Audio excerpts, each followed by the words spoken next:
welcome to Homo Politicos. This is Enterprise Television. Kingsley Bassi is my name.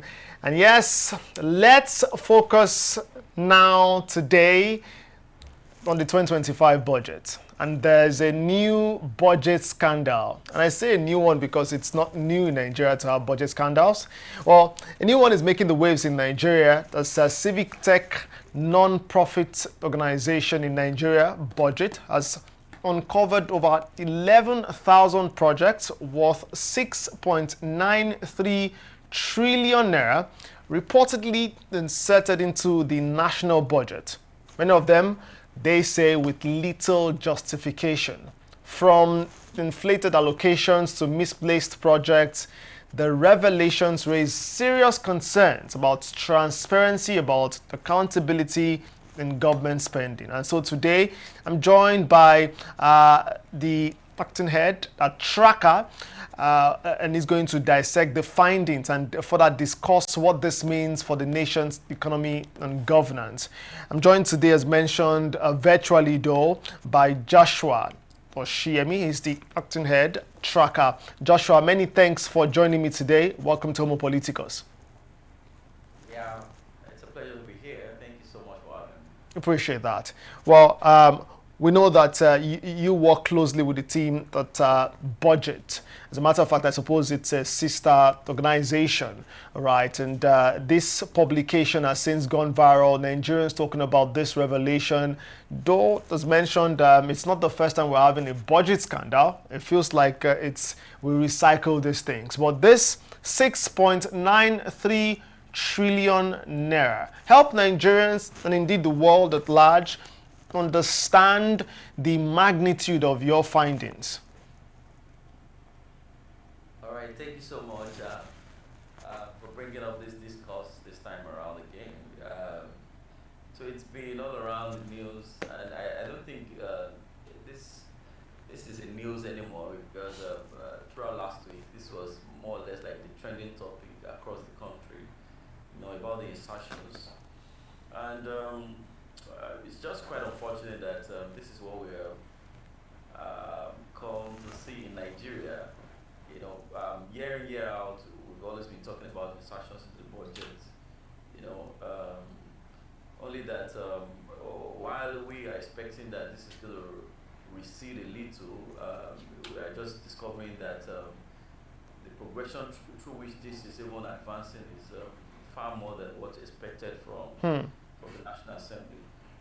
So 6.9 trillion it is, from 11,122 projects from different agencies, different ministries. And some of the things that we actually catch our attention would be the fact that where this is to what end actually, where's this leading us? Of course, this National Assembly, it's a body that already has a provision, there's a caveat for it in the national budget every year. They get about 100 billion naira for their constituency projects. That's the zonal intervention project, which is meant to be like a give back to their constituents, to say we are also doing something for you people, and for the services that we are rendering to you, you can also take this. Project nomination is actually not the function of any NAS member, and I stand to be corrected on that. I know that they have appropriation powers, of course, on the budget, but you don't use the appropriation power that you have to misappropriate the budget, and then you do that even to your advantage and to the disadvantage of Nigerians. And I'm going to bring that to perspective. You have some of these line items that we have being about caring for traditional rulers, taking up street lights up and down, which are running into billions. I don't know how much a lot of Nigerians, but if I'm going to explain what that means to you, in the next 80 years, anybody that earns 1 million naira per month in Nigeria, you cannot even make up to 1 billion naira.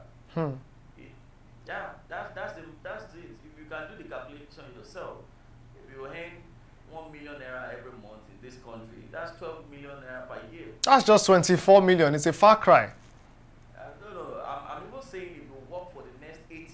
Okay. You have not made up to 1 billion naira, and we are talking about 6.93 trillion naira in this case. So that's a whole lot of money. You bring the budget of the entire Southwest together for this 2025. It's not even up to that. Not to talk about, of course, and don't forget that Lagos has the largest budget amongst all the states in the country in this year. So it's a whole lot of things, the National Assembly have a clear-cut responsibility, which is about representation, it's about appropriation, and oversight on the legislative, on the executive arm of government. So if they are leaving all of these and focusing more on what they should even be performing oversight on, then it tells us of the lots of work that we still have on our hands as Nigerians. Yeah. Well, let's focus and a little bit more on these findings. 11,000, more than 11,000 really projects, found to have been inserted. Well, we can, the figures maybe because these figures, they are screaming literally at you when you hear the figure 6.93 trillion naira. But let's narrow things down a little bit. Are there examples of some ridiculous insertions, or some that you just find that should definitely not be there? Maybe some frivolous ones located to ministries or departments, agencies of government that shouldn't be.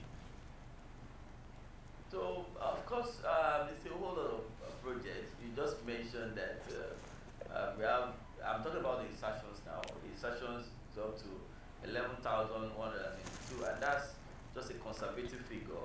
If we really want to dig deep into that level of insertions that was made, definitely it's going to be more than that, sincerely speaking. Quite a number of ridiculous items, quite a number of placements of projects under ministries and agencies that do not even have the mandate to carry them out.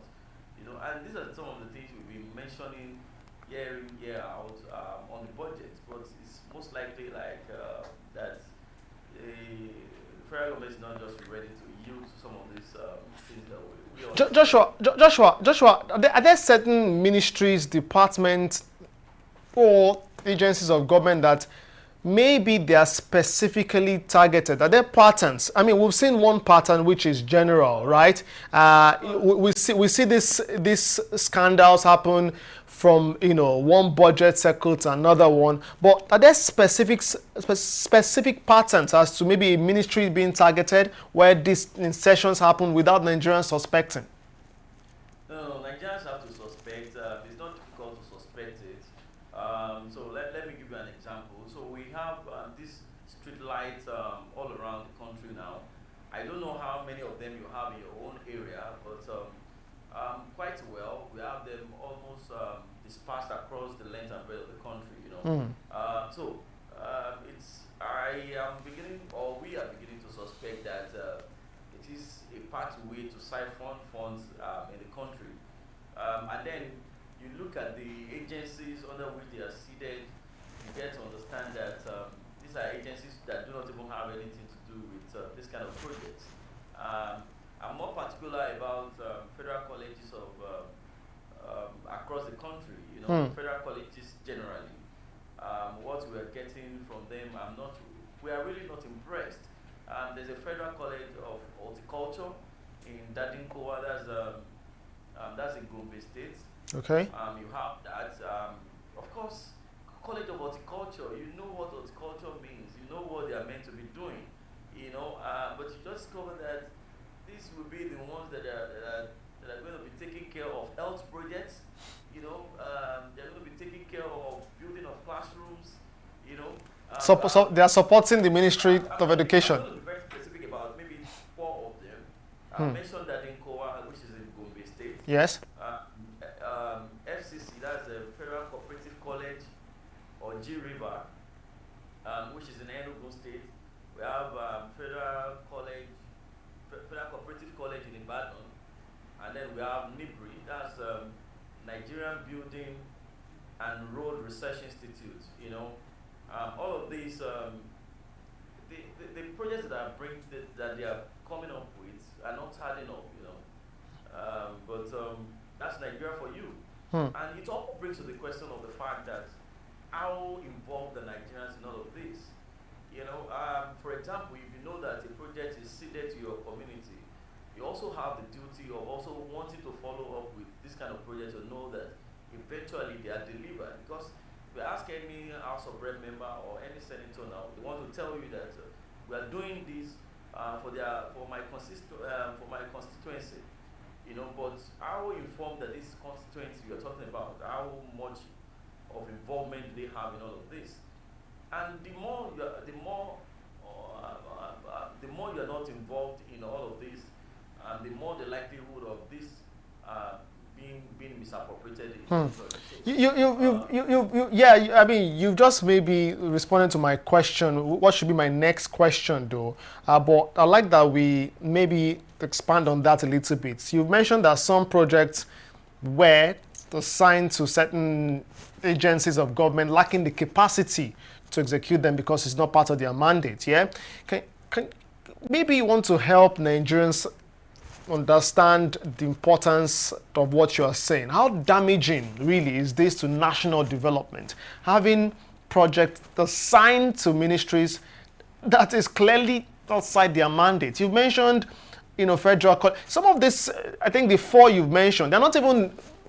Some of them are not agencies of government familiar to the average Nigerian on the streets. And that takes me back to my initial question. Are these agencies deliberately targeted because they know Nigerians won't look in that direction? So it's very simple, and if you are somebody who has been following the trend, you will get to understand some of these things. Some of these they are in remote places where, of course, obscurity is one of the major tools they want to use in this case because they are not really known. So. For an agency, have you even heard of that in Kowa before? Do you even know where it is? Do you even know where Oji River is? So because these agencies are not really well known, so they know that there's going to be focus on maybe the prominent agencies. So they want to take their activities away from those, and then maybe just hide this under the ones that are not very, very popular. But we have been seeing the trends over the years, and of course we are calling out. I did another analysis on the constituency project, which will be coming out very soon, and then we still get to understand that these federal colleges across the country are still a very big target. And of course, they are not just getting it; it's because most of these projects are under the Ministry of Agriculture and Food Security. There used to be a time that ministry was not called that. It was Ministry of Agriculture and Rural Development. Yes. So you want to believe that because of the rural development that is attached to the name, you can allow them to also maybe do something that has to do with maybe road rehabilitation, street light, and all of that. But now you don't have anything like that anymore. So what you have is agriculture and food security. Every day, every now and then, we complain about food insecurity in the country, and you expect that maybe the ministry is going to be working in tandem with river basin development authorities of the country, whose mandate is really about ensuring that there's food sufficiency across the length and breadth of the country. But you just cover that they have other agenda, by sending some of these projects to some of these agencies. Joshua, as part of the publication by Budgit revealing this inserted budget, what did this state, and I'll quote directly, most of this project are tied to the political value of the lawmakers and are indiscriminately added to the budgets of several ministries, departments, and agencies. You want to help explain, that part that states political value. What political value does this give the lawmakers who have inserted this somehow? All right. So, of course, you want to understand that in Hmm. So I don't know. Of course, you should be familiar with this saying about all animals are equal, but some are more equal. Hmm. You know, and that's what operates in the National Assembly. So they are actually expected to be equal, but they are not actually equal because of the position some of them are occupying. So you want to expect that somebody like the Senate President, for example, is not going to be getting the same court with maybe an ordinary floor member, you know. So the Speaker and all the principal offices, 10 of them actually in both chambers. So 10 each in both chambers. So that means you have 10 principal officers. And another principal officer that people may not really be looking out for is the chairman of appropriation committee. You know, these are people who are getting a lot of projects in the National Assembly. Yeah. Hmm. Yeah. Interesting. And how's that tied to their political value, though? Does this mean, re-election for them, or what? So, of course, it is. They believe that that's what they have, and that's why you have having that at the beginning of every NAS, the tension is always going to be very high. You have different people vying for different political offices, even in the house. You know, I mean, at the NAS, and that's to tell you that they know how juicy those kind of positions they want to occupy will be, and that's why you have the tension to be that heightened a little, you know, when they are assuming the offices. And I'm going to say this to you, that the political values that are attached to this is that you expect that somebody who happens to be a principal officer, for example, is going to be able to do more to his constituency than somebody that is not. But it doesn't still translate to development, and that's where this whole problem lies. So it's not even about the 11,122 projects you are inserting into the budget. It's about what value is it bringing to national development? What value is it adding to our economy? What value is it bringing to an average Nigerian? You know, an average Nigerian. This is the same NAS whose budget was raised from about 178 billion that they were getting before to about 344 billion. And then you keep on telling Nigerians that they should just continue to be patient, that everything is going to be better. How does that make sense? You are telling us to be patient, that things are going to get better, but on your own end, you are not even sacrificing anything for the country. And you are the people who are well-to-do in the society, so we believe that the lots of the sacrifices should even be coming from you and not from the average Nigerians. Well, Joshua, we've been talking a lot about the government side. Let's talk about Nigerians now. This revelation has come. As you mentioned, there's been the buzz around this for a few days now, more than 1 week. A lot of talking about this, that this might continue for a few more days before another major story drops. And even the media, we're responsible. Yeah, we push some other stories and then this is relegated. But what's the response you want from Nigerians following these findings? What kind of response, what kind of action must be taken to ensure we continue to hold government to account, National Assembly members, lawmakers representing people at the grassroots, and then the executive as well should be implementing these things to ensure accountability and improve transparency? So our role is very clear, you know. As much as we're going to be law-abiding citizens of the country, we also should understand the fact that no lawmaker can get to that position today except through yourself as a Nigerian. Because no lawmaker can get to the house without a set of people they are representing. So it is the representation that has actually given them the edge to be there as representatives of the people. So these people must not sit aloof and believe that this set of people can do whatever they like at their own end, and then we will be here and doing whatever we also like at our own hand.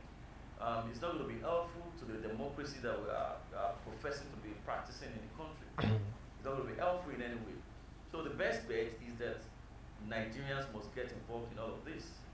Now you are aware of the work, of the lots of work the budget has put into unraveling this.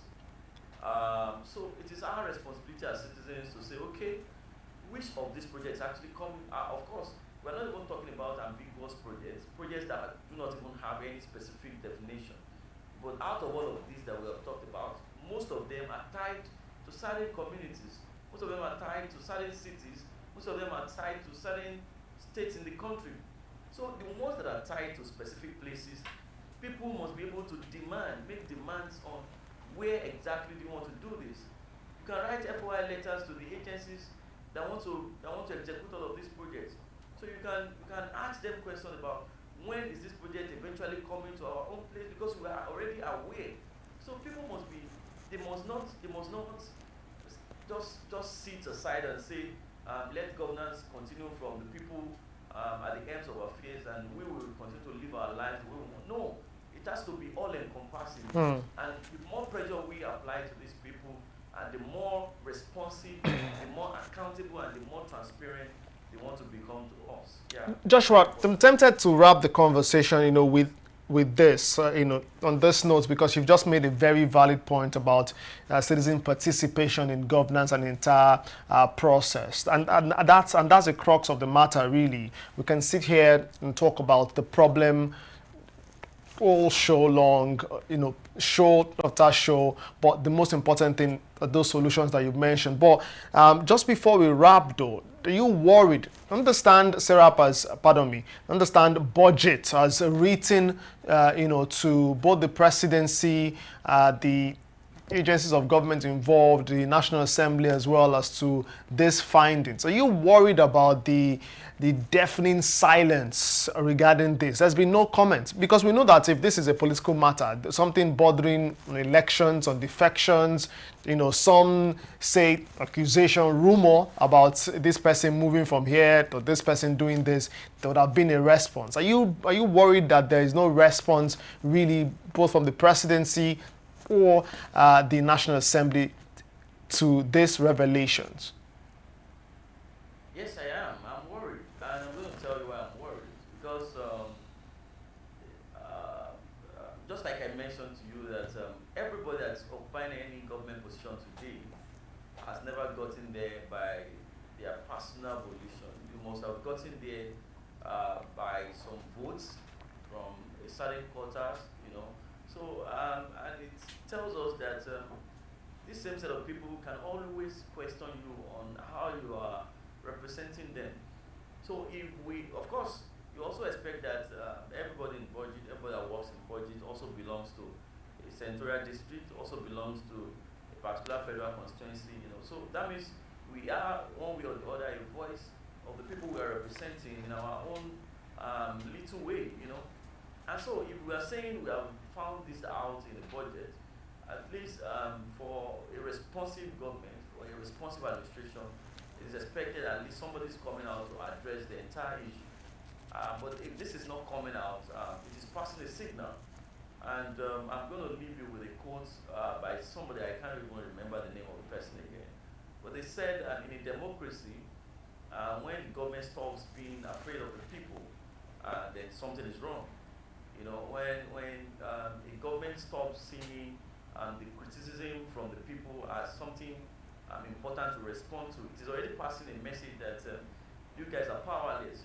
There's nothing you can do about it. Whatever it is we like, we do, and there's nothing you can do about it. And it's a very saddening development in the country.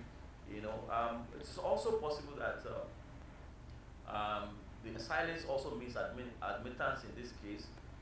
That of course we have been caught red-handed, and of course there's no defense for us in this case. So it could be either of the two, but whichever one it is, for a proper administration, a proper government, it is just right that you have somebody to come out to address the populace and say, this is the situation of things, and this is what we intended to do with what has happened, and it's as simple as that. Yeah. I'm very sure that those in the presidency see what's happening with the media, because they've responded several times to media reports. This revelations by Budgit is definitely a public document. They must have seen. They can't claim that they've not seen this. And so we expect some form of response from the National Assembly. We expect one. And also assume that they are also still preparing their Oh, reforms as okay. So we give them the benefit of the doubt from a budget that they prepared themselves. It's almost 2 weeks already. So I mean, again, yeah. I know. Okay, you Yeah. can go on. Yeah, I was going to say that for a budget they prepared themselves, don't they know exactly why, they put these projects there? And one funny thing about all of this is that for you to, because it takes you a whole year to prepare for another budget. So immediately you have passed this, we believe that all the MDs must have gone back to their respective agencies and departments to start another process. And then you have done this for a whole year, and then the NAS is saying that you have possibly omitted 11,122 projects. Is that not passing a vote of no confidence on the executive arm of government? If you are saying, oh, that's anyways, I think we should leave the conversation at that. So Well, that's what we have. Interesting point you've raised there. It reminds me of the All Progressives Congress. All Progressives Congress National Summit in Abuja just a few days ago, where the vote of confidence was passed on the president. As a matter of fact, the president of the Senate called on the Speaker of the House of Reps to pass that. There was a mock National Assembly session where they, passed the vote of confidence on the president and declared him contesting unopposed. That's how they say that. Yeah, I'm not a politician, pardon me. Yes, he's going to contest unopposed. That's what they said. But just to bring that forward, since you mentioned the vote of no confidence, really. But let's leave things there, Joshua, today, and just continue to follow this matter. Hopefully, like you said, they are preparing some form of rebuttal, some form of response, and maybe it's going to be robust. That's why it's taken quite a lot to put together the report so that can be released to the public as to why we have more than 11,000 worth 6.93 trillion naira. That's just some billions away from 7 trillion naira worth of projects inserted by the National Assembly into the 2025 budget. Well, another time we'll come to even talk about the performance of the budget so far. It's it's another conversation entirely. Joshua Oshiemi has been my guest today. He's the acting head at Tracker, another fine non-governmental organization doing good to hold government to account, tracking literally what needs to be tracked across the country. Joshua, thank you so much for your time. It's a pleasure. Thank you so much. Really do appreciate that, and well done to yourself, your team, and indeed your sister organization Budgit for what you do. We hope that this would mean meaningful development, would translate into meaningful development for the country. Again, thank you for your time. Kingsley Bass is my name. Stop by the comment section. Let's know what you think of this conversation and indeed the grand scheme, which is a national development in Nigeria, because really this is what this is about. This conversation is about national development, allocating what needs to be allocated to the right agencies, the right ministries, and getting things done the right way, ensuring that the dividends of democracy reaches the right persons. Because Joshua, I know I've said goodbye already, but it just came to mind. We have the deficit with this budget, right? Part of this 6.9 that was inserted will still be funded by loans and the deficits we have. Yeah, correct me if I'm wrong. Of course, you're not wrong. I already told this some time ago on your show that the budget deficit is about 24% of the entire budget itself. So that's a whole lot. Now we'll be adding all of this to it. Oh well. We said all of this with loans and maybe aids from foreign organizations and all that. So. Oh well. Well, let's leave things there then. Joshua, thank you again for your time. Kingsley Bass is my name. Until next time, may God continue to bless the Federal Republic of Nigeria. Bye for now.